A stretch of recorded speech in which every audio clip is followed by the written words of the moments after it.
अभी यीशु का गुप्त आमद के समय में क्या होगा करके लिखा है, वो भी थोड़ा सा मत्ती 24 का 36 से लेकर 46 तक पढ़िएगा। मत्ती 24 का 36 से लेकर 46, मैथ्यू 24 36 to 46। उस दिन और उस घड़ी के विषय में कोई नहीं जानता, ना स्वर्ग के दूत और ना पुत्र, परंतु केवल पिता। जैसे नूह के दिन थे, वैसा ही मनुष्य के पुत्र का आना भी वही पढ़ो। आना भी होगा। क्योंकि जैसे जल प्रलय से पहले के दिनों में जिस दिन तक कि नूह जहाज पर ना चढ़ा, उस दिन तक लोग खाते पीते थे और उनमें ब्याह शादी होती थी, और जब तक जल प्रलय आकर उन सबको बहा न ले गया, तब तक उनको कुछ भी मालूम ना पड़ा। वैसे ही मनुष्य के पुत्र का आना भी होगा। उस समय 2 जन खेत में होंगे, एक ले लिया जाएगा और दूसरा छोड़ दिया जाएगा। 2 स्त्रियां चक्की पीसती रहेंगी, एक ले ली जाएगी और दूसरी छोड़ दी जाएगी।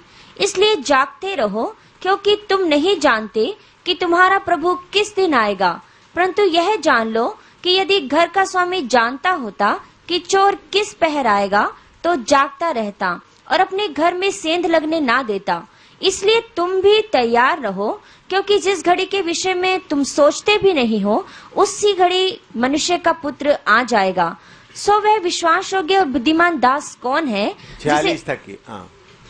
जिसे स्वामी ने अपने नौकर चाकरों पर सरदार ठहराया कि वे समय पर उन्हें भोजन दे। धन्य है वह दास जिसे उसका स्वामी आकर ऐसा ही करते पाए। इधर में लिखा है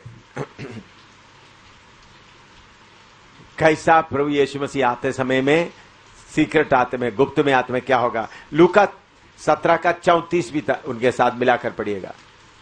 लूका 17 का 34 भी।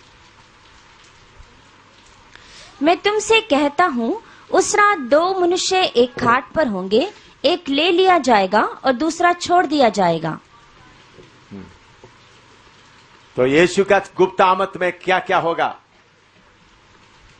मालूम हो गया ना आपको।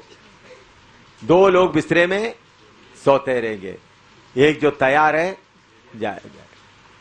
2 लोग खेत में होंगे, जो तैयार है जाएगा।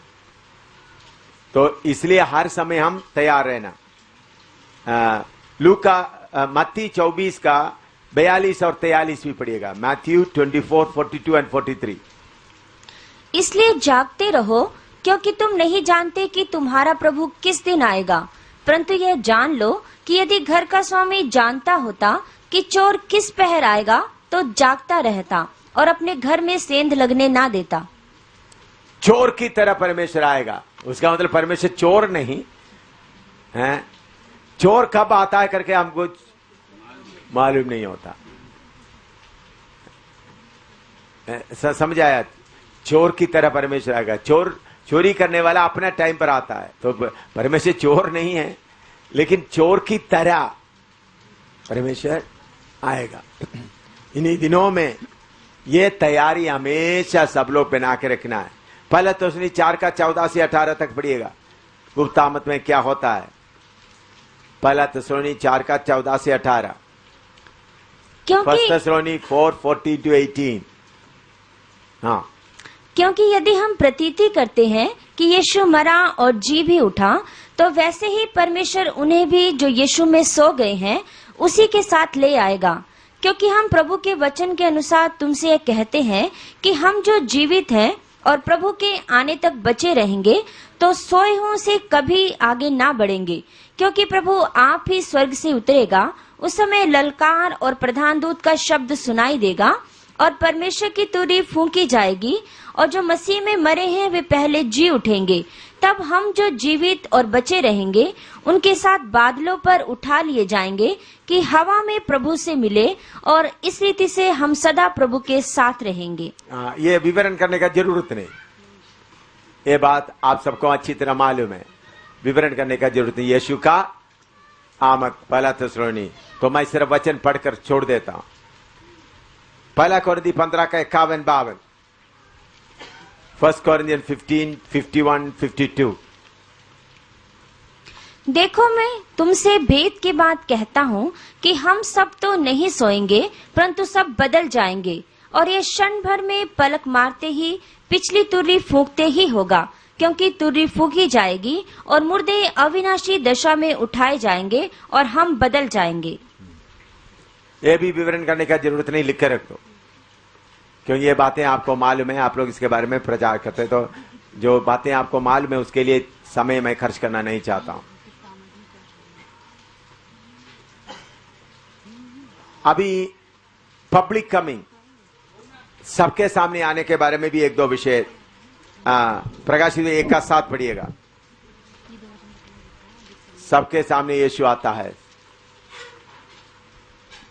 देखो वह बादलों के साथ आने वाला है और हर एक आंख उसे देखेगी। हर एक आंख उसके देखेगा। अभी मत्ती 24 का 27 से 31 तक, मत्ती 24 का 27 से 31 तक, मैथ्यू 24, 27 to 31। क्योंकि जैसे बिजली पूर्व से निकलकर पश्चिम तक चमकती जाती है, वैसा ही मनुष्य के पुत्र का भी आना होगा। जहाँ लोथ हो वहीं गिद्ध इकट्ठे होंगे। उन दिनों के क्लेश के बाद तुरंत सूर्य अंधियारा हो जाएगा और चांद का प्रकाश जाता रहेगा और तारे आकाश से गिर पड़ेंगे और आकाश की शक्तियां हिलाई जाएंगी।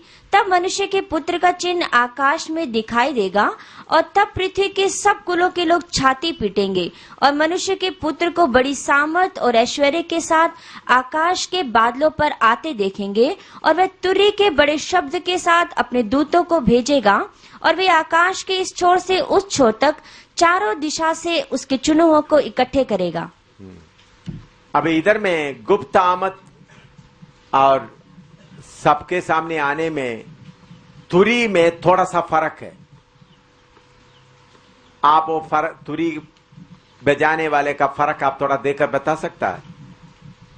गुप्त आमद में किसका तुरी आता होता है और सबके सामने आते समय तुरी किसका होता है? थोड़ा देख लो। हाँ हाँ, पहला तस्वीर 4 का 16 पढ़ो। पहला तस्वीर 4 का 16। क्योंकि प्रभु आप ही स्वर्ग से उतरेगा, उस समय ललकार और प्रधान दूत का शब्द सुनाई देगा और परमेश्वर की तुरही फूकी जाएगी। गुप्त आमद में किसका तुरी है? परमेश्वर का तुरी। और पब्लिक कमिंग, सबके सामने आते समय किसका तुरी है? मत्ती 24 का 31 पढ़ो। और वह तुरही के बड़े शब्द के साथ अपने दूतों को भेजेगा। अभी कौन तुरी बजा रहा है? दूत। फर्क समझ में आया? नहीं, मेरे ख्याल में सबको मिला नहीं, मिला है पॉइंट है? गुप्त आमद में तुरी किसका होगा? परमेश्वर का। क्यों? वो सीक्रेट है, सबको सुनाने का जरूरत नहीं है। समझा? पब्लिक कमिंग सबको सुनाना, इसलिए तुरी बहुत बजाया जाएगा। गुप्त आमद में आते समय में लंबा तुरी नहीं होगा। मेरे बच्चों इधर आओ, बस छोटा सा तुरी होगा। वो कौन बजाएगा? परमेश्वर। कौन सुनेगा? वो जो तैयार। सब नहीं सुनेगा, सबको सुनाने का नहीं है, लेकिन सबके सामने आते समय में तुरी कौन बजाएगा? स्वर्गदूत। वो किसको सुनाना है? सबको सुनाना। तो गुप्त आमद में सबको सुनाने का नहीं, जो तैयार रहेगा।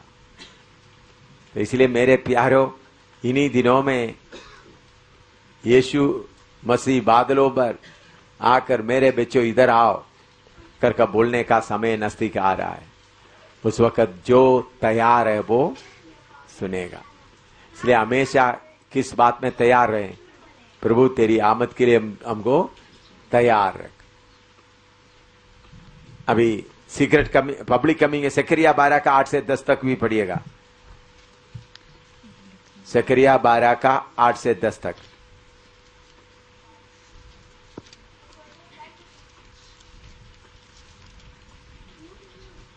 12 का 8 से 10 तक।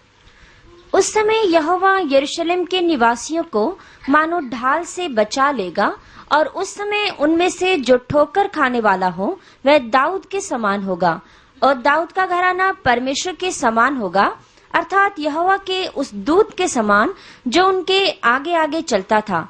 और उस समय मैं उन सब जातियों को नाश करने का यत्न करूंगा जो यरूशलेम पर चढ़ाई करेगी, और मैं दाऊद के घराने और यरूशलेम के निवासियों पर अपना अनुग्रह करने वाली और प्रार्थना सिखाने वाली आत्मा उंडेलूंगा।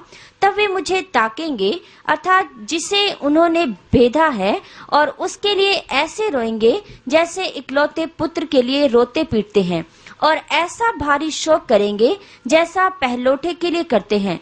उस समय यरूशलेम में इतना रोना पीटना होगा जैसा मगिदोन की तराई में हद्दिरमोन में हुआ था।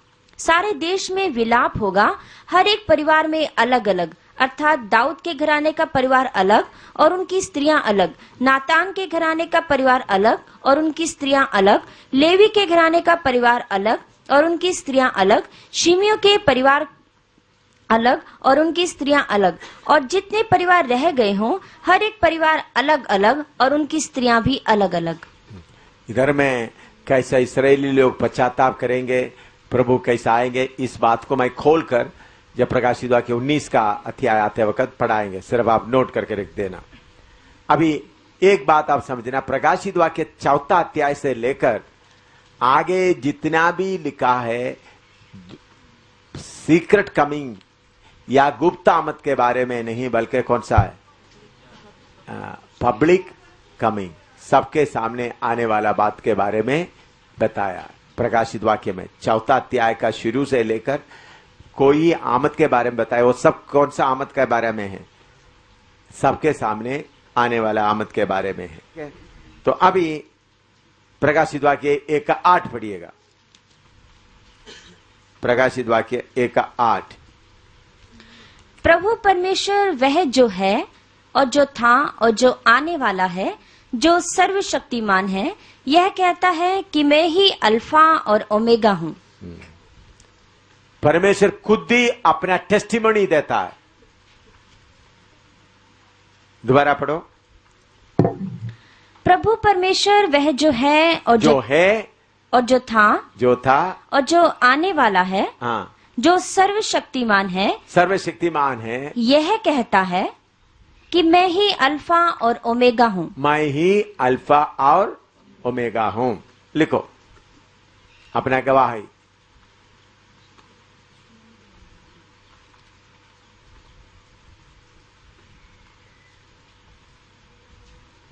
यशायाह 41 का 4, आइसिया 41:4, यशायाह 41 का 4, आइसिया 41:4। किसने यह काम किया है और आदि से पीढ़ियों को बुलाता आया है? मैं यहोवा जो सबसे पहला और अंत के समय रहूंगा, मैं वही हूँ। हाँ, मैं यहोवा जो सबसे पहला और अंत के समय में वही हूं।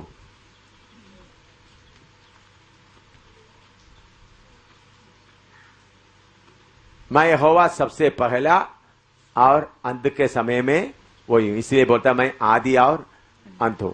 और यशायाह 44 का 6, आइसिया 44:6, आइसिया 44:6, यशायाह 44 का 6। यहोवा जो इस्राएल का राजा है, अर्थात सेनाओं का यहोवा, जो उसका छुड़ाने वाला है, वह यूं कहता है, मैं सबसे पहला हूँ और मैं ही अंत तक रहूंगा। मुझे छोड़ कोई परमेश्वर है ही नहीं। I am the first, I am the last, beside me there is no God. मैं सबसे पहले हूं और मैं ही अंत तक रहूंगा, मुझसे छोड़कर कोई परमेश्वर है ही नहीं। यह वचन आप लोगों को माल में फिर भी नोट करके रखें। यशायाह 48 का 12,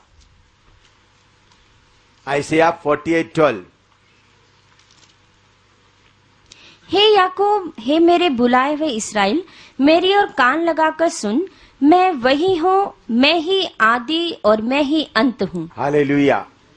मैं ही आदि हूँ और मैं ही अंत हूँ। I am the first, I am also the last.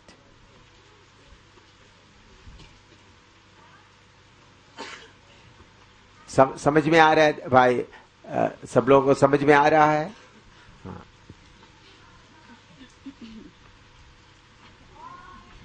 Ayub 36 का 26 पढ़िएगा। आयुब 36 का 26, जॉब 36:26।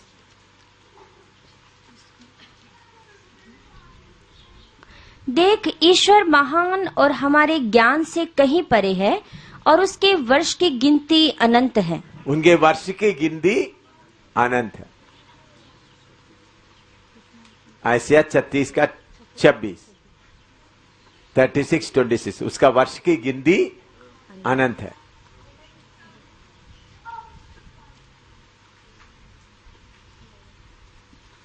व्यवस्था विवरण 33 का 27, ड्यूटोनॉमी 33:27, ड्यूटोनॉमी 33:27, व्यवस्था विवरण 33 का 27, 33 का 27।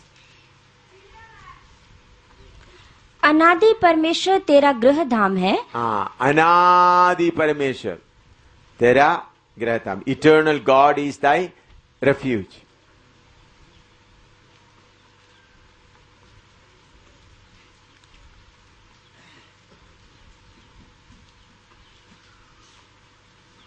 एशिया 9 का 6, आपको मालूम है एशिया 9 का 6, आयसिया 9:6।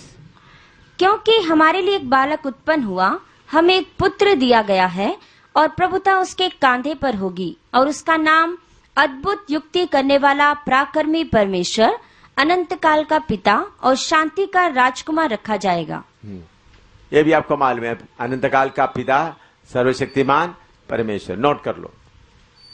तो जिस परमेश्वर के बारे में हम सीख रहा है वही एक ही परमेश्वर है जो आदि और अंत है, अनंत काल।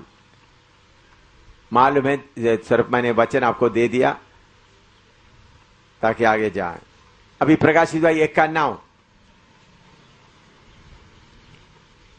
मैं यूहन्ना जो तुम्हारा भाई और यीशु के क्लेश और राज्य और धीरज में तुम्हारा सहभागी हूँ, परमेश्वर के वचन और यीशु की गवाही के कारण पतमस नाम टापू में था। हाँ, किस लिए उन्होंने पतमस टापू में गया? परमेश्वर का वचन और यीशु का गवाही। लिखो, यूहन्ना को पतमस टापू में भेजा गया किस काम से? परमेश्वर के वचन के कारण और यीशु के गवाही देने के कारण। अभी हम प्रकाश विभाग में, और ये थोड़ा इंट्रोडक्शन था। अभी तक जो सीखा क्या है? भूमिका। इंट्रोडक्शन के भूमिका बोलते हैं, परिचय। हाँ, अभी हम देखते हैं यूहन्ना क्या देखा है।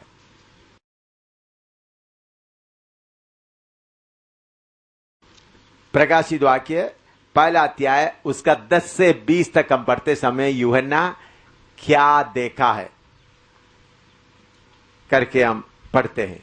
यूहन्ना प्रकाशित 1 का 10 से लेकर 20 तक नोट करो। तो उसका पहला आयत पढ़िएगा, 10 पढ़िएगा कि मैं प्रभु के दिन आत्मा में आ गया। हाँ, उधर में एक शब्द लिखा, प्रभु के दिन मैं आत्मा में आ गया। ये प्रभु का दिन कौन सा दिन है? बोलो, प्रभु का दिन कौन सा दिन है? हैं? प्रभु का दिन मैं आत्मा में आ गया। बोलिए। सब सो गए या इधर कोई नहीं बैठे? हाँ, जी उठने का दिन। बोलिएगा, प्रभु का दिन मैं आत्मा में आ गया। कौन सा दिन है प्रभु का दिन? न्याय का दिन। हाँ, कुछ लोग बोलते हैं न्याय का दिन। हाँ, बोलिएगा। यूहन्ना बोलते मैं प्रभु का दिन में मैं आत्मा में आ गया। प्रभु का दिन कौन सा है? शनिवार। और बोलिए, जी उठने का दिन, वो कौन सा दिन है? इतवार। तो कुछ लोग बोलते हैं शनिवार, कुछ लोग बोलते हैं इतवार। अब बहन लोग बोलो कौन सा दिन है प्रभु का दिन? मंगलवार है? बोलो, सब परमेश्वर का दिन है। प्रभु का दिन में मैं आत्मा में आ गया। बोलो, हैं? हैं? दर्शन देखा? हाँ, नहीं, उधर मेरा सवाल प्रभु का दिन कौन सा है? बोलो, इतवार है, सोमवार है, मंगलवार है, बुधवार है? कुछ लोग इतना बुद्धिमान मुंह नहीं खोलेंगे ताकि कोई किसी ने सच बोला, हाँ मेरा मन में भी वही था। ऐसा बड़ा बुद्धिमान भी है हमारे बीच में हैं? ऐसा बड़ा बुद्धिमान भी हमारे बीच में। देखो, मैंने वही बोलना था इसलिए अभी चुप रहेंगे। बोलो ना, प्रभु का दिन कौन सा है?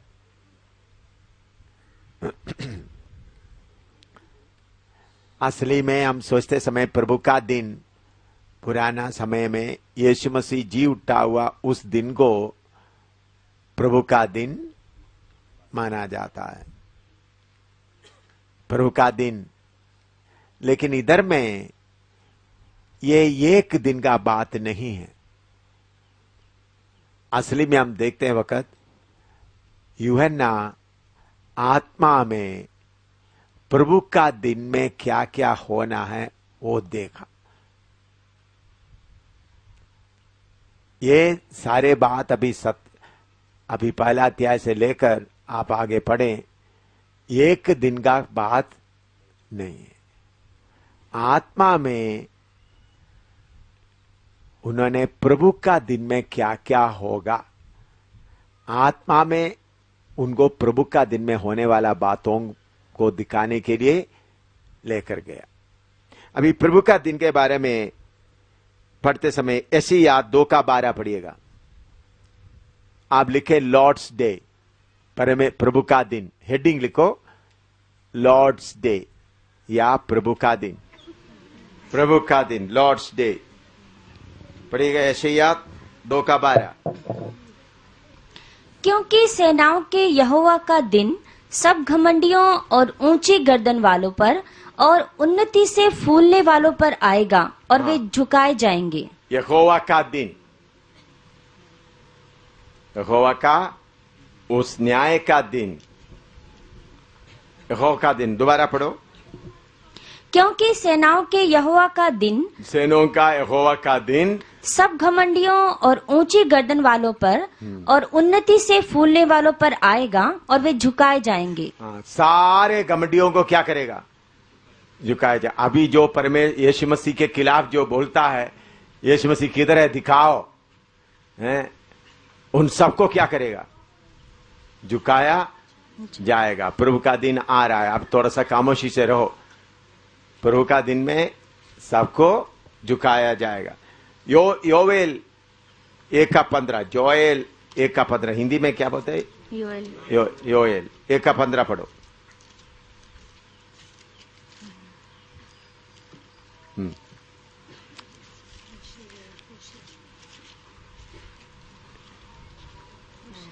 योएल 1:15, होशिया, दानिएल, पढ़ो।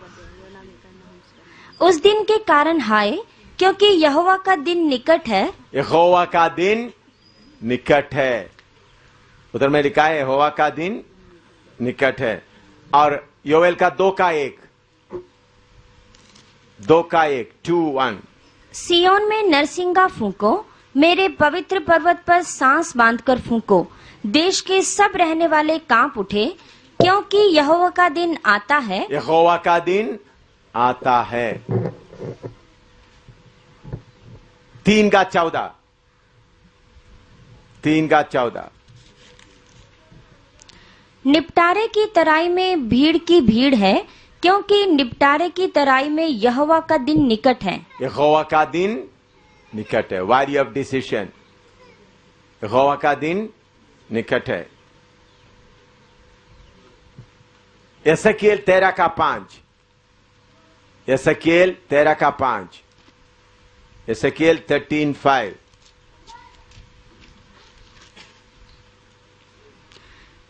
तुमने नाकों में चढ़कर इस्राएल के घराने के लिए भीत नहीं सुधारी, जिससे वे यहोवा के दिन युद्ध में स्थिर रह सकते। यहोवा का दिन में युद्ध में स्थिर रहे।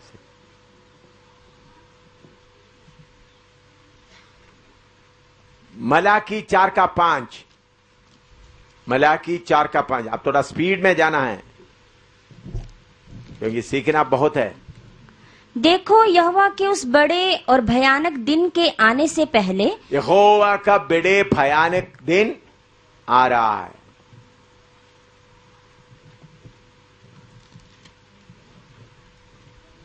मलाकी 4:5, भयानक दिन। प्रेरितों काम 2:20, प्रेरितों काम 2:20। प्रभु के महान और प्रसिद्ध दिन के आने से पहले, प्रभु का महान और प्रसिद्ध दिन के आने से पहले।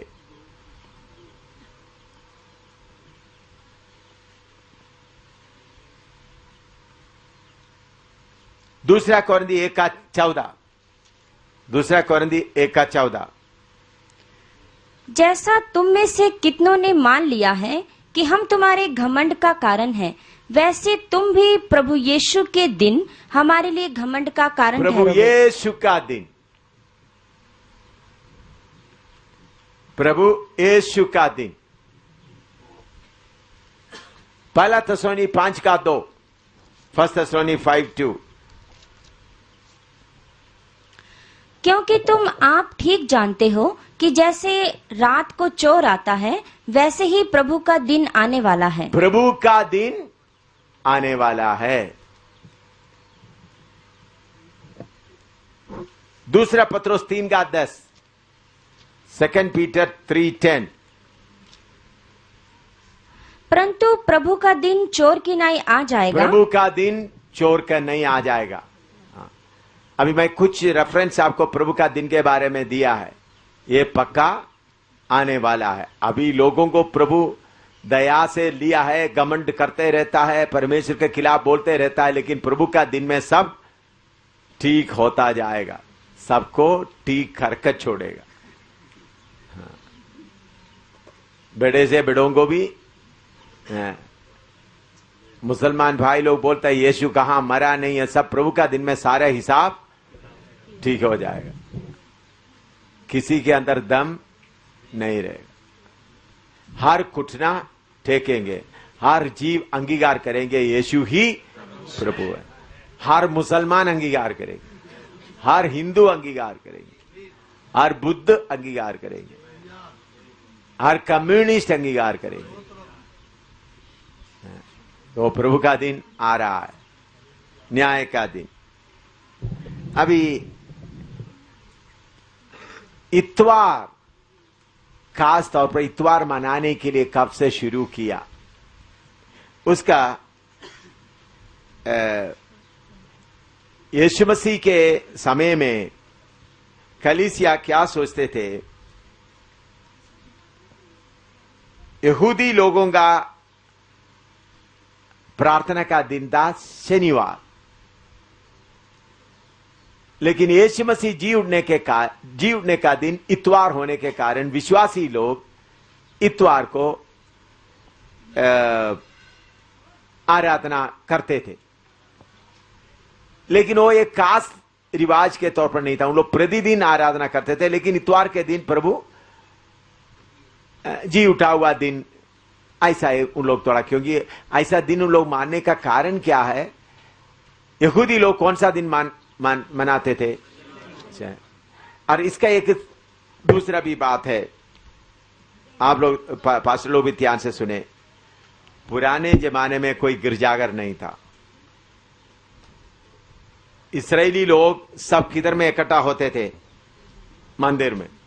मंदिर में शनिवार को पूरा भीड़ के भीड़ है, तो इसलिए उन लोग सोचा भीड़ के भीड़ उन लोग जो थे, हम कौन सा दिन जाएंगे, इतवार को जाएंगे। शनिवार उन लोग जाएंगे, कौन जाएंगे, तो शनिवार जाकर उन लोग थक जाएंगे, तो इतवार को कोई जाने के लिए ज्यादा नहीं होगा। फिर भी कोई पाप वगैरह किया हो तो क्या होगा, तो शनिवार को पूरा ज्यादा से ज्यादा यहूदी जाएगा, तो दूसरा दिन इतवार को इतना भीड़ नहीं होता। तो उन लोग सोचे यही है अच्छा मौका, तो आराधना किधर होते थे, मंदिर में।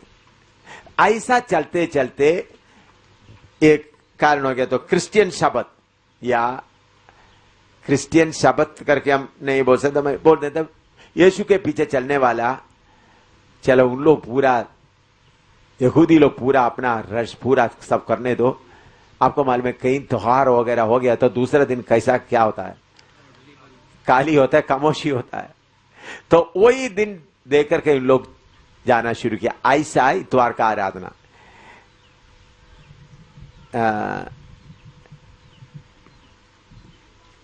लेकिन ये जो कॉन्स्टेंटाइन आने के बाद इतवार का दिन ज्यादा महत्व हो गया, क्योंकि वो सूरज का दिन है, संडे, संडे, सूरज का दिन। ऐसा होने के बाद इतवार के स्पेशल हो गया, तो हम लोगों के लिए इतवार, सोमवार, मंगलवार, बुधवार सब एक ही जैसा है। ये संडे, फिर एक बात है, संडे छुट्टी का दिन है तो सबको आराधना करने के लिए थोड़ा आजादी है।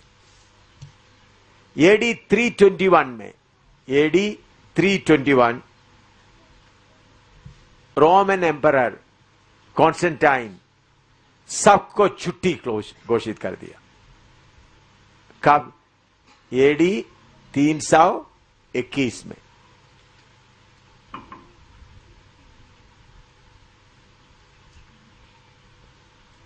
यह संडे छुट्टी कब शुरू हो गया? एडी 321, यीशु मसीह जी उठ कर जाने के 321 साल बाद। और कौन इसका ऐलान कर दिया? कॉन्स्टेंटाइन। उन्होंने जब मसीह बन गया एडी 321। मैंने पहले भी आपको बताया, पूर्व की ओर देखकर प्रार्थना करना। रोमन कैथोलिक और प्रोटेस्टेंट लोग सब किधर देकर प्रार्थना करता है? पूर्व की ओर। ये किधर से आया है? पहले किसका पूजा होता था? सूरज का पूजा होता था, वो ही आगे आया। अभी रोमन कैथोलिक चर्च इधर भी आप जाकर देख लेना, किधर किधर किसकी ओर उसका मुंह है, हर जगह में।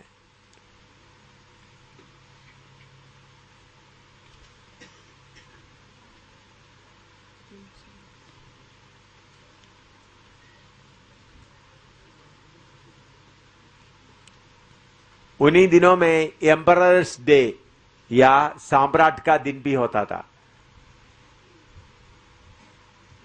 सम्राट का एम्परर्स डे, वो साल में एक एक बार होता था।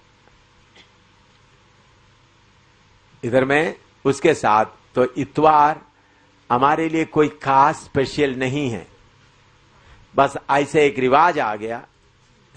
कुछ लोग सोचते इतवार का दिन, हमारे लिए इतवार का दिन सोमवार मंगलवार जैसा ही है। बाकी लोगों को छुट्टी मिलने के कारण हम क्या करते हैं? आराधना करते हैं, इतना ही। अच्छा, अभी ये एक दिन में ये बात हुआ नहीं करके उसके लिए सबूत पढ़िएगा। प्रकाशित 1:10 पढ़िएगा।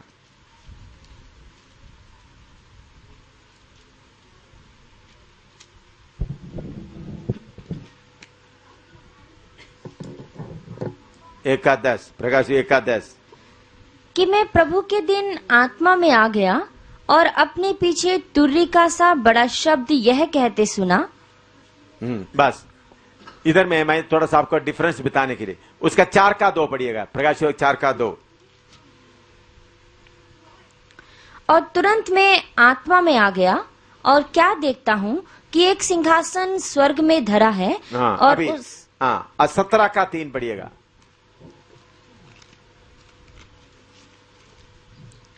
तब वह मुझे आत्मा में जंगल को ले गया। आत्मा में जंगल को ले गया। अभी 21 का 10 पढ़िएगा। और वह मुझे आत्मा में एक बड़े और ऊंचे पहाड़ पर ले गया। हाँ, देखिए इधर में बहुत घटना बताता है। इससे हमको मालूम हो सकता है एक दिन का बात नहीं है। एक दिन में ये सारे बात लेकर एक आदमी लिख नहीं सकता। तो इसलिए हम, और परमेश्वर का दिन एक दिन का बात नहीं है। उसके लिए हिसाब कैसा है? परमेश्वर के एक दिन 1000 साल, 1000 साल एक दिन। तो परमेश्वर का एक दिन हमारा 24 घंटे का दिन नहीं है। फर्क समझ रहे हैं आपको? परमेश्वर का एक दिन बताया, परमेश्वर का दिन आ रहा है, वो दिन 24 घंटे का दिन नहीं है। परमेश्वर का कार्य पूरा होने का दिन है। परमेश्वर का दिन लिखो, परमेश्वर का दिन 24 घंटे नहीं है। परमेश्वर का काम पूरा होने तक एक दिन है। वो हमारा 10 दिन लगेंगे, 15 दिन लगे, 1 साल लगे, फिर भी वो कितना परमेश्वर के लिए कौन सा दिन है? एक ही दिन है। मनुष्य के लिए उन्होंने 24 घंटे का दिन दिया है। मनुष्य के लिए 24 घंटे का दिन दिया है। परमेश्वर का दिन एक दिन किधर है? वो परमेश्वर का एक दिन 1000 साल के तक किधर में लिखा है? पहला पत्रस 3 का 8 लिखो। पहला पत्रस 3 का 8। पहला नहीं, दूसरा पत्रस 3 का 8। पहला पत्रस नहीं, दूसरा पत्रस। आप ठीक कहा, थैंक यू। दूसरा पत्रस 3 का 8। 2 पीटर 3:8। अभी सब प्रकाशित वाक्य पहला अध्याय उसका 11 का पहला पाठ हमने पढ़ा है। Alpha and omega and the first and the last. मैं पहला और अंतिम उसी का। अभी उसका आगे पढ़िएगा। 11 शुरू करो। कि जो कुछ तू देखता है उसे पुस्तक में लिखकर 7 कलीसियाओं के पास भेज दे। जो कुछ देखता है, तो उनको इधर में आप समझना है, आत्मा में उन्होंने बातों को क्या कर रहा है? देख रहा है।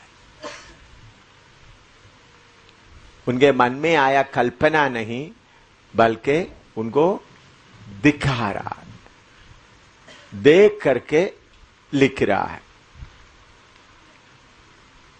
दिखाकर, ताकि सुनने में काफी नहीं बल्कि प्रभु उसको दिखा रहा है जो देख रहा है। तो देखते हैं क्या है। कितने कलीसियाओं को भेजना है? 7 कलीसिया। उसके बारे में पहले पढ़ा है आप लोग। 7 कलीसिया पढ़ो, नाम सिर्फ पढ़कर जाइएगा। अर्थात इफिसुस और स्मुरना और पिरगमुन और थुआतीरा और सरदीस और फिलदिल्फिया और लौदीकिया में। ये बात अभी उन्हें 12 पद से पढ़िए। 12 पद से लेकर 17 तक पढ़िएगा। और मैंने उसे जो मुझसे बोल रहा था देखने के लिए अपना मुंह फेरा, और पीछे घूमकर मैंने सोने की 7 दीवटें देखी। और उन पहले सोने का 7 दीवटें देखी। सबसे पहले क्या देख रहा है? सोने का 7 दीवटें। अभी ये दीवटें, सोने का दीवटें कब जलता है? रात के समय जलता है। क्या है? रात के समय। अभी पृथ्वी या सारे मनुष्य किस समय में से गुजर रहा है? अंधेरा में गुजर रहा है। यह अंधेरा कब छा गया? जब आदम ने पाप किया, तब से सारे धरती किसमें चल रहा है? दिन रात आते हैं तो भी आत्मिक बातों में सब किधर में चल रहा है? अंधेरा में चल रहा है। ये बात आप सबको अच्छी तरह मालूम है। 7 दीवट क्या बताता है? सारे संसार किसमें चल रहा है? अंधेरा में। सारे संसार लिखो, सारे संसार अभी आत्मिक तौर पर अंधेरा में चल रहा है। यह 7 दीवट क्या बताता है? रात का समय को बताता है। इसलिए मत्ती 5 का 14-15 पढ़ो। मत्ती 5 का 14-15।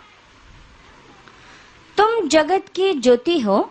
जो नगर पहाड़ पर बसा हुआ है वह छिप नहीं सकता। हाँ। और लोग दिया जलाकर पैमाने के नीचे नहीं परंतु दीवट पर रखते हैं। तब उससे घर के सब लोगों को प्रकाश पहुंचता है। हाँ, तो हम लोग हमेशा समझना है, अभी सारे संसार किसमें पड़ा हुआ है? अंधेरा में। रोशनी सिर्फ किसके पास है? हमारे पास ही है। यीशु बोलता है तुम जगत के ज्योति हो। यीशु जगत के ज्योति है, मैं और आप भी जगत के ज्योति है। यीशु जगत के ज्योति है, मैं और आप भी जगत के ज्योति है। सर यीशु ज्योति बोलने से काफी नहीं। और ज्योति जलाकर किधर रखता है? चार काट के नीचे नहीं रखता, बल्कि पैमाने में रखता है। सारे घर के सब लोग, तो आपको प्रभु जिधर में सेवा के लिए रखा है उधर का सारे लोग, चाहे हिंदू हो, मुसलमान हो, ईसाई हो, सब क्या देखे? रोशनी देखे। सब लोग देखना है।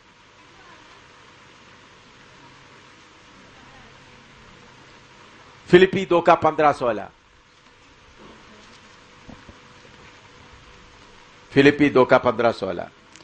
ताकि तुम निर्दोष और भोले होकर टेढ़े और हठीले लोगों के बीच परमेश्वर के निष्कलंक संतान बने रहो, जिनके बीच में तुम जीवन का वचन लिए हुए जगत में जलते दीपकों की नाई दिखाई देते हो, कि मसीह के दिन मुझे घमंड करने का कारण हो कि ना मेरा दौड़ना और ना मेरा परिश्रम करना व्यर्थ हुआ।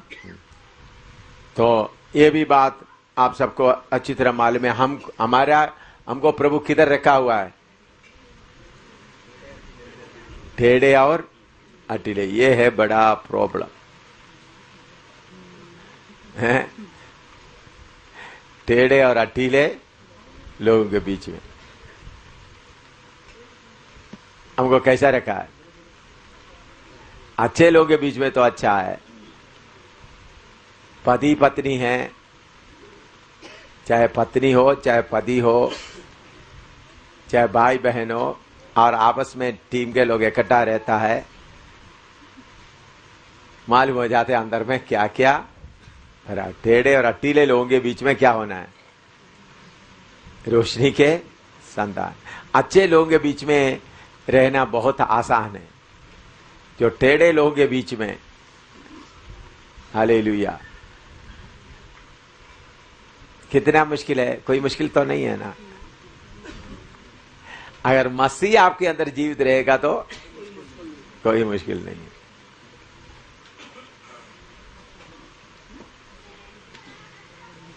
आपके अभी टीम के लोग रह रहा है, अभी बहन लोग है और भाई लोग है। कुछ बहन लोग और भाई लोग बोलते मुझे छेड़ना नहीं। क्या बोलते? छेड़ेगा तो मेरे अंदर का चीज है बाहर छेड़। मुझे ये बातें सुनकर बहुत हंसी आता है। मुझे फिर टाइम नहीं है उन लोगों को छेड़ने के लिए, नहीं तो मैं टाइम होता तो मैं छेड़ता रहता। मुझे टाइम नहीं है।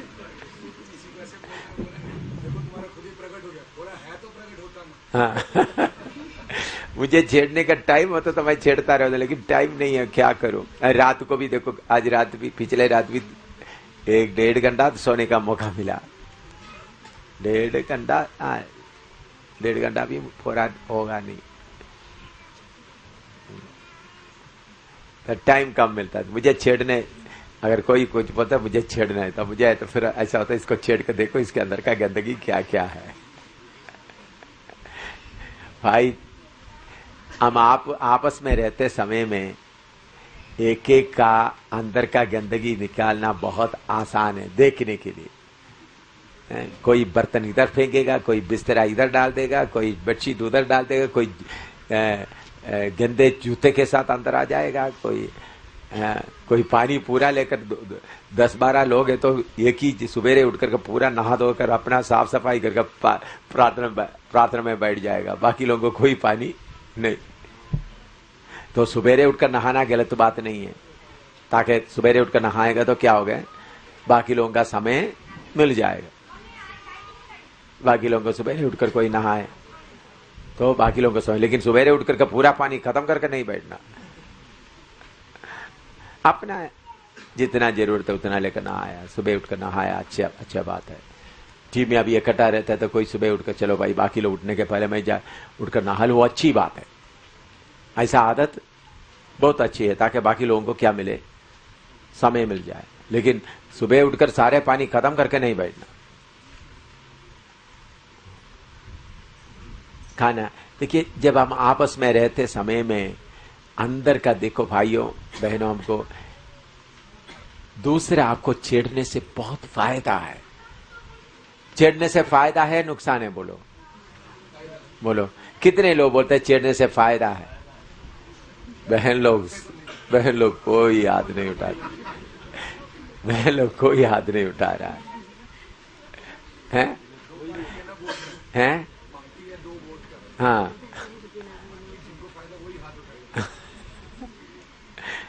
छेड़ने से फायदा है करके कितना लोग, बहन लोग बोलो, बहन लोग में कितने लोग बोलते हैं छेड़ने से फायदा? हाथ ऊपर करो। 2-3 ही है, बाकी लोग नहीं। हाँ है वह लोग क्या बोलते हैं? छेड़ना नहीं। हालेलुया। देखिए, टेढ़े और अटीले लोगों के बीच में प्रभु क्यों टेढ़े और अटीले? प्रभु आपको कहां रखता है अपना दुल्हन को? बोलो, कांटों के बीच में। किधर रखता है? कांटों के बीच में। क्यों कांटों के बीच में रखते हैं? कांटे आके लग जाए, उसमें से खुशबू निकले।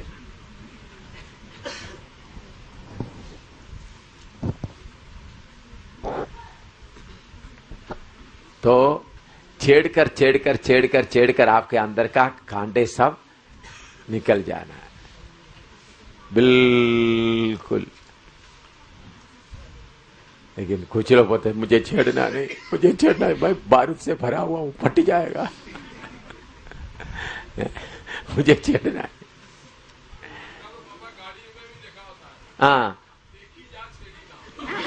देखी जा छेड़ना देखी जा छेड़ी ना, नहीं छेड़ना। हाँ, वो तो ये मेरे ख्याल में शारीरिक छेड़ने के बारे में होगा। हाँ, लेकिन फिर भी है। हाँ हाँ, छेड़ना। लेकिन मसीलों के बीच में छेड़ना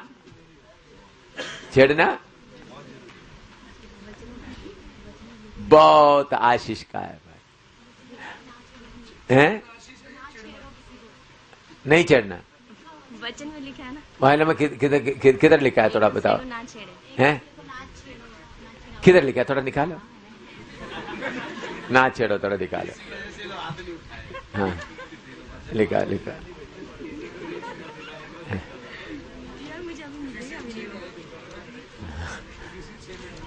नहीं, देखो निकालता हूँ, देखते हैं उन लोग उनका मीनिंग थोड़ा समझता हूँ।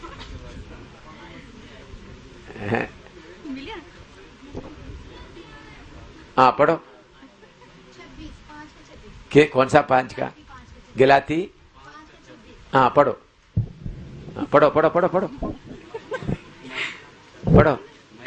हम घमंडी होकर ना एक दूसरे को छेड़े और ना एक दूसरे से डाह करें। क्या घमंडी होकर? हम घमंडी होकर ना एक दूसरे को छेड़े और ना एक दूसरे से डाह करें। हाँ, वचन ढूंढ ले। उधर में लिखने का मतलब क्या है? बोलो, उधर में लिखा हुआ मतलब क्या है? उसका ऊपर का 2 वचन भी पढ़ो। और जो मसीह यीशु के हैं, हाँ। उन्होंने शरीर को उसकी लालसाओं और अभिलाषाओं समेत क्रूस पर चढ़ा दिया है। हाँ। यदि हम आत्मा के द्वारा जीवित हैं, हाँ। तो आत्मा के अनुसार चले भी। हाँ। हम घमंडी होकर एक दूसरे को ना छेड़े, हाँ। ना एक दूसरे से डाह करें। हाँ, ये किसके लिए लिखा है? जिन्होंने अपना शरीरता को क्रूस पर नहीं चढ़ाया है। ठीक है, किसको लिखा है? किसको लिखा है? हैं?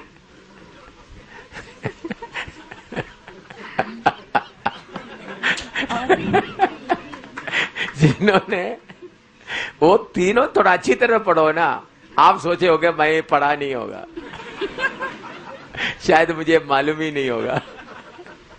देखिए, उधर में छेड़ने, उधर में लिखा हुआ बात अच्छी तरह, मैं अभी इन लोग, इसलिए मैं बोलता हूं, लोग पढ़ लिया तो धन्यवाद हो।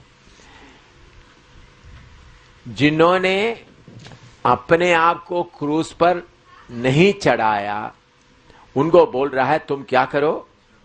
क्रूस पर चढ़ाओ और मसीह में जीवित रहो। इसके पहले उन लोग क्या करते थे? नहीं चढ़ाते थे, छेड़ते हुए मसीह जीवन बिताता है। तो क्रूस पर चढ़ा हुआ लोगों को बार बार छेड़ कर देखना है, चढ़ाया है या नहीं। तो चढ़ाया बोलकर जेब में रखा है, तो छेड़ते समय आ जाता है, तब मालूम होता है चढ़ाया है या नहीं। समझ आया? कितने लोगों को समझ आ रहा है? फिर भी बहन लोग को समझ में नहीं आएगा, हैं? समझना नहीं चाहते। हाँ, अभी सब्जेक्ट आ गया। देखिए, मैं माफी क्यों मांगता हूं? मेरा शारीरिकता को क्रूस पर चढ़ाया है, लेकिन वो मरा नहीं। वो कभी कभी क्या करता है? अपना सिर उठाने कोशिश करता है। माफी मांगते हुए उसका उठाए हुए सिर को मैं मारकर क्या करता हूं? नीचे कर देता हूं। माफी मांगते हुए उनका सिर उठाया तो उस सिर को, तूने उठाया, तुम क्रूस पर तुम लटक रहे, फिर भी तुम क्या किया? इसलिए पौलुस बोलता है, मैं मेरा शरीर को मारता कुटता है। तो माफी मांगते हुए मेरा शरीर को मैं क्या कर रहा हूं? थप्पड़ लगा रहा हूं। आपके लिए माफी है, लेकिन मेरा शरीर तो को मालूम है, मैंने थोड़ा बड़ा होना कोशिश किया, माफी मांगते हुए मुझे क्या मिल गया? थप्पड़ मिल गया। समझ में आया? तो माफी मांगते हुए मैं मेरा शरीरता को क्या देता हूं? थप्पड़ लगाकर जिस पिंजड़ा में तुमको रखा उधर ही पड़ा रहो। यह है जय का जीवन। ऐसा बार बार थप्पड़ मारता है तो छेड़ने से फायदा क्या है? मुझे छेड़ने से फायदा क्या है? मेरे अंदर का जो कैदी में खड़ा हुआ बाहर आता है या नहीं। तो छेड़ना हमेशा के लिए आशीष का कारण है। चाहे पति छेड़े, पत्नी छेड़े, तो छेड़कर प्रकट हो गया तो एकदम क्या करो? दूसरे के ऊपर दोष लगाने के जगह में, हां, एक पिंजड़े से थोड़ा सा बाहर, आपको मालूम, कभी पिंजड़े में पड़ा हुआ तो भी थोड़ा मुंह, थोड़ा पूंछ वगैरह बाहर दिखाएगा, तो उसको मारकर अंदर डालना। तो छेड़ना बहुत फायदा का है। किसी समय देखो, समय पर मैं जागते हुए छेड़ेगा तो बाहर नहीं आएगा, अनजाने में समय में छेड़ना। तो ये छेड़ने आ रहा है करके मैं जागते हुए रहेगा तो अंदर पड़ चलेगा। अनजाने में छेड़ना है, छेड़ कर देख लो।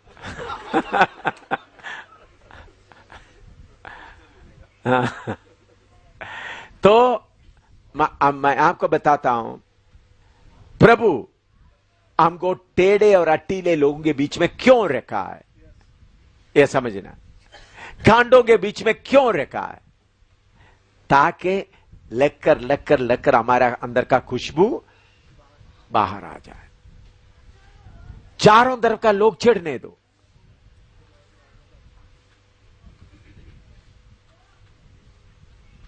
देखो, मैं आपको नंगा बता नहीं सकता, लेकिन बताना पड़ रहा है। मैं जब पठानकोट में प्रचार कर रहा था, बहुत पुरानी बात है, पठानकोट और शहर के बीच के एक ग्राउंड में, तो रात के मीटिंग था, दिन में लोग उधर क्रिकेट खेलने के लिए आए। तो मुझे मालूम हो गया क्रिकेट लोग खेल रहा है हमारे ट्यूब के ऊपर, ग्राउंड के एक कोने में है हमारा, लेकिन उन लोग शरारती करते क्या कर रहे हैं, क्रिकेट खेलते हुए ट्यूब तोड़ने आ रहे। मैंने बोला भाई ऐसा मत करो, तो फिर बोला हम क्रिकेट खेलें। मैंने ट्यूब खोलना शुरू कर दिया। ट्यूब खोलने करते वक्त इन लोग बोलने लगे यही प्रचार करता है, चलो इसको घेरते। 10-12 लड़के लोग आ गया, मुझे घेर लिया। पहले कान में अंगुली डालना शुरू किया, इधर में अंगुली डाल रहा है, खींच रहा है, नौजवान लोग हैं ना। तो फिर मैं बोलता इनका पांड उतारता है। मेरा पांड खोलकर उन लोग पे बेल्ट खोल दिया, पांड उतार दिया, फिर ड्रॉयर भी खोल दिया, फिर इतना बुरी तरह से छेड़ना शुरू कर दिया पब्लिक में। मैं हंसता हुआ रहा। बाद में लैट्रिन के जगह में उन लोग अंगुली डालना शुरू कर दिया। मैंने बोला आपका हाथ गंदे हो जाएंगे। फिर उन लोग लकड़ी डाला। इसी से इससे बुरी तरह कोई छेड़ने का कोई नहीं होता। लेकिन मुझे 10-15 दिन लैट्रिन जाना कितना दर्द रहा, कितना खून गया। ये पक्का मेरे साथ हुआ बात मैं बोल रहा हूं। लो बाकी क्या क्या चढ़ा मैं पब्लिक में बोलना नहीं चाहता हूं। नंगा उस वक्त भी मुझे गुस्सा नहीं हुआ, मुझे मत करो करके नहीं बोला। वो लोग अंगुली डालते मतलब हाथ गंदा हो जाएंगे, तो फिर लकड़ी डालकर डालते। तो मनुष्य हमको, ये मैं मेरे अनुभव से हुआ, एक ही घटना बताओ और इससे कितना हुआ। तो लोग हमको छेड़ते समय में हमारे अंदर में क्या है, वो क्या होता है, प्रकट होता है। पति छेड़े, पत्नी छेड़े, कितने कितने छेड़े। तो छेड़ने में आप डरता है तो आप आपका सांप को बचाना चाहते हैं। डर क्यों आ रहा है? आपका शारीरिकता का सांप बोलता है, मैं बोलता आपके अंदर का, मैं बोलता मेरे लिए, मेरे अंदर का शारीरिकता का सांप को सब लोग मारे।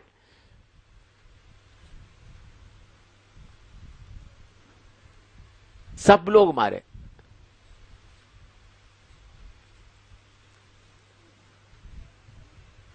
मैं उधर बच्चीनगर में रहते समय उधर में एक लड़की था, सरिता, संगीता क्या किया, बारिश के समय में, शाम के समय बारिश में पब्लिक में जाकर नहाना शुरू कर दिया। उनका सूट वगैरह तो देखा, मुझे नंगा दिखाई दे रहा था। मैंने एक छोटा सा लाठी लेकर के उधर में 3-4 दुकानदार वगैरह, दुकानदार मजा उठा रहा है, ये नंगा उधर, नंगा नहीं, बारिश में क्या कर रहा है, कपड़ा पहन कर नहा रहे हैं। मैंने जाकर पीछे, चलो अंदर जाओ। उन्होंने बोला देखो ये मुझे मार रहा है, रात को इन्होंने मुझे बहुत पकड़ा, मैं उसको मुझे पकड़ने नहीं दिया, इसलिए वो गुस्सा अभी आपके ऊपर उतार रहा है। क्या बोल रहा है? दुकानदारों के सामने बोल रहा है ये आदमी, ये बड़ा पवित्र बोल के बोलता, रात को मुझे कितना छेड़ा आपको मालूम है, मैं इनको मारने नहीं दिया, इसलिए मेरे ऊपर गुस्सा आता है। तब मुझे गुस्सा नहीं आया, मुस्कुराया, अच्छा ठीक है बेटी, गुड। क्या बोला? क्या बोला? ठीक है, गुड। और बोलो। मुझे इतना भी गुस्सा नहीं आया। असली में क्या आना चाहिए था मुझे, हैं? उन दुकानदारों के, शाम वगैरह दुकानदार 10-12 दुकानदार है, ये रात को मुझे इतना कर रहा था, रहते था, अभी मैं उनको इनकार कर दिया, इसलिए इन्होंने मुझे पब्लिक में मार रहा था। वो नहाने के कारण मैं आकर छोटा सा लाठी लेकर उनको मारा, लेकिन मुझे उल्टा उन्होंने इल्जाम लगाते समय मुझे क्या आना चाहिए था? क्या आना चाहिए था? गुस्सा बाल मानिंद नहीं आया, थोड़ा सा भी नहीं आया। मैंने कहा, अच्छा बेटी गुड, लेकिन तुमको मैं बाहर नहाने नहीं दूंगा, अंदर जाओ। फिर भी बाहर खड़े होकर बहुत देर तक, मैंने बोला जितना देर तुमको बोलना है बोलो, कहानी बोलना है तो बाद में तुम किधर जाए, अंदर बाथरूम में जाकर नहा लो। तो मुझे उससे क्या फायदा हुआ, वो बेटी इतना मुझे बुरा बोलने पर भी मेरे अंदर का सांप खड़ा नहीं हुआ। तो बाकी लोग हमको छेड़ते, बुरे लोगों के बीच में हमको छेड़ते, हमारे अंदर का असली मनुष्य को क्या करता है, प्रकट करता है। इसलिए प्रभु टेढ़े और अटीले लोगों के बीच में हमको रखा। तो टेढ़े और अटीले लोगों के बीच में आपका फल निकल आए, पवित्र लोगों के बीच में आपका पवित्रता ही दिखाई देगा। बुरा बोलने वाला, गाली बकने वाला, आपको हर तरह से बुराई बोलने वाला, और हर तरह से गंदगी आपके खिलाफ बोलता है, वो बहुत ही फायदा है। तारीफ करेगा तो आपका सांप क्या हो जाए, अच्छी तरह से रहेगा, लेकिन आपको छेड़ेंगे तो क्या हो जाएंगे। अगर आपको दुख भी, माई देखना, छेड़ेगा तो दुख भी नहीं आना है, तभी जय है। नहीं बोला छेड़ने से आपके अंदर दुख भी नहीं आना। वो है जिन्होंने अपने शरीर को, शरीरता को क्या किया, क्रूस पर लटका है। अभी पति पत्नी है, अभी मैं बोलता हूं पति जाकर और औरतों के साथ आराम कर रहा है, रात पूरा औरतों के साथ बिता के सुबह आ रहा है, सुबह तक सही जो विश्वासी है, अच्छा भाई आया, चलो कॉफी पी लो, तो रात पूरा थक गए होंगे, आराम से सो जाओ, बिस्तरा बना के दे दो, आराम से सो जाओ, बोलो कितने बजे आपको उठाना है। फिर और सोते समय में आराम से जाकर उनका पाव थोड़ा सा दबाओ। यह है मसीह जीवन। नहीं, और रात और कोई औरत के पास गया तो मैं आपकी चाय दूं, मैं इसको खाना दूं, तो बोलता मतलब आपका शरीरता के ऊपर आपको क्या नहीं हुआ, जय नहीं मिला। अपना शरीरता के ऊपर जय पाना, हो मेरा हक नहीं है भाई, यीशु मसीह में आया, आपने क्रूस पर अपना जीवन को चढ़ाया, तो फिर हक पूरा क्या हो गया, पूरा कोई हक नहीं है। वो बुड़बुड़ाते बुड़बुड़ाते आपको छेड़ना शुरू करेगा तो उसको क्या करें, मार मार कर। कुछ लोग क्या बोले, वो बुड़बुड़ाने वाला पत्नी मिल गया, वो क्या करो मैं, बुड़बुड़ाने वाला पति या मारने वाला पति मिल गया तो भी बहुत आशीष है, मारने वाला पति। ऐसा जब फिर हम शैतान को, तू क्या कर सकता है मुझे, अभी आज लो ये बाइबल कवर आकर चुरा के ले जाएगा तो उस वक्त क्या करना चाहिए, अच्छा आपको अच्छा लग रहा है ले जाओ भाई, क्या बोलना, आपको ये अच्छा लग रहा है तो ले जाओ भाई। अब ये गाड़ी मुझे चाहिए, अच्छा आपको अच्छा लग रहा है, गुड, ले जाओ। यह है जय जीवन। ये नहीं ले रहा तो उसको पकड़ रहा, नहीं नहीं नहीं भाई, ये लेकर जाने, मेरे बाइबल का कवर है। छेड़ने के लिए आए, जमीन लेने के लिए आए। हम उधमपुर में जब था, गढ़ी में हमारा करीम पहले हमारे विश्वासी थे, बाद में उन लोग दूसरे संस्था में शामिल हो गया, तो मैं कहीं बाहर गया हुआ था, तो उन्होंने और 2-3 लोग मिलकर के बोला प्रार्थना भवन पूरा हम कब्जा करेंगे। तो मैं जब आ गया, मैं शनिवार को आ गया, 2-3 दिन से करता, मेरा पत्नी बोला देखो इन लोग, पत्नी और बाकी लोग, पास्टर चरियान और बाकी लोग बोला देखो इन लोग कब्जा करने के लिए थे, तो डीसी को बोलो। डीसी उस वक्त डीसी मेरे साथ वाला ऑफिसर मेरा जूनियर था, उनको शशि उनका नाम था, जूनियर। मैं जब कैप्टन के तौर पर नौकरी करता वक्त मेरा जूनियर में था, वो मेरे अंडर में था, वो शॉर्ट सर्विस कमीशन था इसलिए उनको पूरा नहीं मिला, फिर वो डीसी बन गया आईएएस के द्वारा। तो मुझे अक्र मिला भी था, मैं जब उधर है तो मुझे बहुत आदर देता था। मेरा पत्नी और दूसरा पास चरियन वगैरह सोचा मैं शशि को फोन करेंगे बोलेंगे इनको थोड़ा समझाओ। मैंने बोला भाई थक कर आ गया, शाम को आया, थोड़ा पहले मुझे थोड़ा चाय दे दो। तो चाय पिया। मैंने सीधा करीम के घर में गया। भाई करीम भाई, इनका पति, लोग बड़ा गुस्सा में बैठा हुआ, लोग सोचा मैं लड़ेंगे। करीम भाई, मैंने बोला भाई अगर 2 घंटा आप समय, मुझे मालूम हो गया आपको ये जमीन है, मकान वगैरह सब चाहिए, मैंने सुना है, 2 घंटा समय देगा तो हम थोड़ा सा बर्तन वर्तन पैक करेंगे, थोड़ा कपड़ा लेंगे, हम चलेंगे।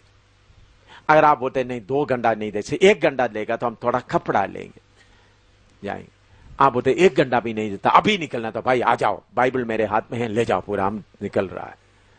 क्या बोला? मैंने कुछ भी नहीं पूछा, आप क्यों पूछ रहा है, नहीं, मैं सोचा पूरा उनके सिर पर डालकर निकल जाओ बाइबल लेकर। मैं बोला मेरा पत्नी, मैं उन लोग उधर है, हमको और कुछ भी नहीं चाहिए, मैं निकल रहा हूं। भाई उठकर खड़ा हो गया। पति पत्नी एकदम पांव पर गिर पड़कर छाती पीट कर रो रहा, जमीन में मार मार कर रो रहा है, इतना बड़ा पाप हमारे ऊपर ना आने दे। मैं सचमुच में कर रहा था, मैं सोच रहा था पूरा उन लोग ले, पूरा कपड़ा, पूरा सामान, पूरा किचन का सामान ले, तो कितना अच्छा हो गया। उसे अच्छा कौन सा है?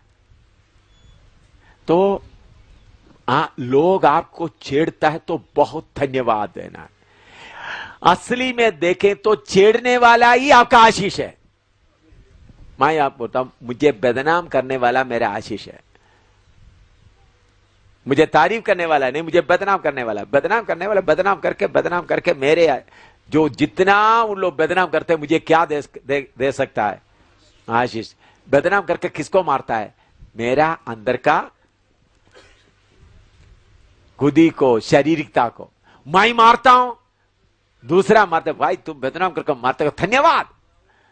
मैं मारने से इतना जल्दी नहीं मारता, तुम मारेगा तो थोड़ा जल्दी असर पड़ेगा। यह है असली मसीह जीवन जो मैं अनुभव करता हूं, इसका मीठापन कितना है। लेकिन शैतान को कहीं क्या नहीं करेगा। अभी बड़ा शक्ति से शैतान का शक्ति, अभी ब्रेक में भी शक्ति प्रकट हो गया, 2 प्रकट हो गया, 2 या 3 प्रकट हो गया। ये ब्रेक में बिना बोले जाओ, तुम्हारा जगह में जाओ, भेज कर आ गए। लेकिन बाकी लोग हमको छेड़ेगा तो हम क्या करना है? तो टेढ़े और अटीले लोगों के बीच में हम क्या, कैसा बनकर रहना है? हाँ, रोमी 13:12 पढ़िएगा। रोमी 13:12 उसी विषय का आगे। रात बहुत बीत गई है और दिन निकलने पर है, इसलिए हम अंधकार के कामों को तज कर ज्योति के हथियार बांध लें। हालेलुया। अभी पूरा संसार किसमें चल रहा है? अंधकार में चल रहा है। रोशनी के उन लोग गलती कर रहा है, अंधकार में तड़पते हुए गलती कर रहा है। हमारा काम है उनके लिए रोशनी दिखाए। लिखो,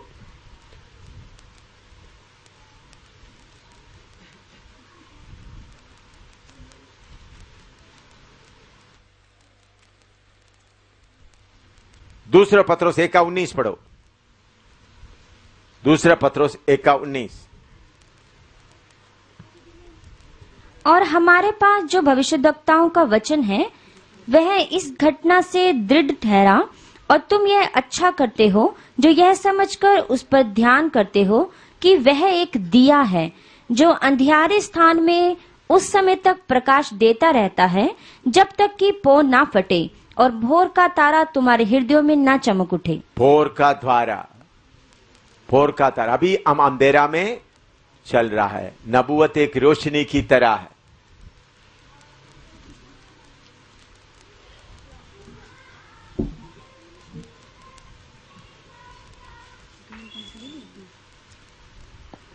ठीक है, अभी यीशु मसीह का दर्शन थोड़ा देखें।